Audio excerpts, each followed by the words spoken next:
साथीहरू, आज एउटा कुरा मलाई भन्न मन लाग्यो क्या। मान्छेले यसले छोको नखा त्यसले छोको नखा भन्छन्। यसको कारण चाहिँ के होला भनेर जस्तो लाग्छ क्या। तर यो न कुनै ग्रन्थमा न त कुनै शास्त्रमा नै भनेको छ। एउटा कुरा भन्छन् अझ अनौठो क्या यो चाहिँ। पानी पनि नचल्ने भनेर। यो कहाँ लेखेको छ जस्तो लाग्छ कि मलाई।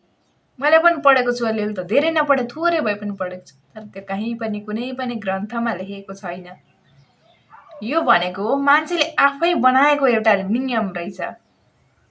अनि यो भन्छन् पानी पनि नचल्ने, यो कहीँ लेखेको छैन।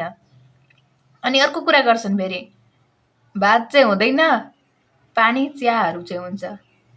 अनि मिठाईहरू पनि हुन्छ, त्यो त मन परेको कुरा हो नि त। अनि के मन परेको कुरा चाहिँ दोष लाग्दैन, अन्नको दोष लाग्छ, त्यसको दोष लाग्दैन अरे। यो कहाँ लेखेको छ क्या। मलाई कस्तो अचम्म लाग्छ नि यो कुरामा। मिठाईको दोष लाग्दैन अरे, यस्तो रहेछ क्या। मन परेको कुरा चाहिँ दोष लाग्दैन, मन नपरेको कुरा चाहिँ दोष लाग्दो रहेछ। हो नि, के हुन्छ त्यो अन्न अनि त्यो जसरी पकाएको त्यस्तै त बनाउने गरी हो नि। मान्छे पनि तिनै हुन्।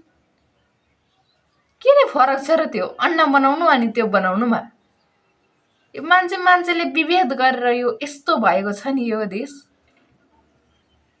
हुन त सबै मान्छे एउटै हो नि, सबैको अनुहार पनि छ, सबै मान्छेका दुईटा हात दुईटा खुट्टा छ। अनि विभेद कहाँबाट आयो त? विभेद कहाँबाट आयो? यो यस्तो प्रकारले हुन्छ नि, थाहा छ साथी हो। ठुलो जात सानो जात भन्छन्, तर यो जात छुट्याएको छैन, वर्ग छुट्याएको छ, त्यो पनि कर्मका आधारले। भगवत गीतामा भगवानले भन्नुभएको छ, कर्मका आधारले छुट्टिन्छ। हामी कुन वर्गको भन्ने कुरा हामीमा डिपेन्ड हुन्छ भनेर भगवानले भन्नुभएको छ गीतामा। यदि यो कुलको पनि छैन, यस्तो यस्तो उदाहरणहरू पनि छ। भागवतजीको महात्म्यमा छ एउटा, गाईबाट जन्मिनु भएको गोकर्ण महाराजले पनि आफ्नो समाजको सबैको कल्याण गरिदिनु भयो। त्यही मान्छेबाट जन्मिएका ब्राह्मणका छोरा भएर पनि धुन्धुकारीको उनी ब्राह्मण थिएनन्, उनी शूद्र थिए। उनको कर्मले उनलाई शूद्र बनायो। हुन त आत्मदेव ब्राह्मणका सुपुत्र भएर जन्मिएका थिए, तर उनी मृत्यु भएपछि उनी प्रेत बन्न पुगे र त्यो गाईबाट जन्मिएको गोकर्ण महाराजले नै उनको उद्धार गर्नुभयो 7 दिन कथा श्रवण गराएर। अनि कहाँ छ त यस्तो विभेद? यो मान्छेले ल्याएको छ। अचम्मको कुरा यो छ क्या, जसले वेद पढ्छ, जसले शास्त्र पढ्छ, त्यसले पनि विभेद गर्छ।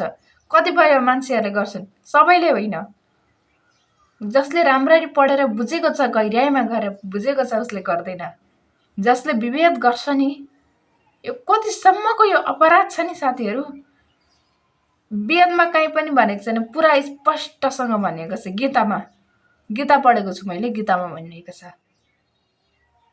दोस्रो अध्यायको भगवत गीताको दोस्रो अध्यायको तेस्रो श्लोकमा भगवानले भन्नुभएको छ, यदि ब्राह्मण कुलमा जन्मिएर पनि कर्म छैन भने त्यसले केवल नामको मात्रै ब्राह्मण भनिएको छ भन्नुभएको छ।